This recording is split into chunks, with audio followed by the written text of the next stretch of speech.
Hey guys, welcome to Digital Digest, and in this video I'm going to show you how to export subscribers from ConvertKit.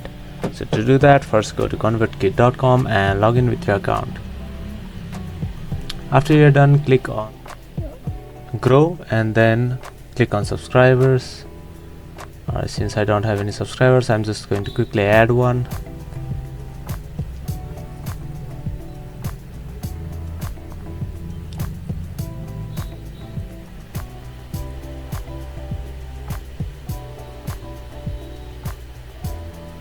So after doing all that, click on save, and now you can see the subscriber over here.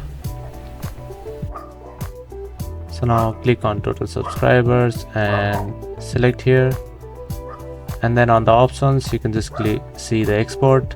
Click on export, and then that's it. You'll be sent an email to download the exported subscribers.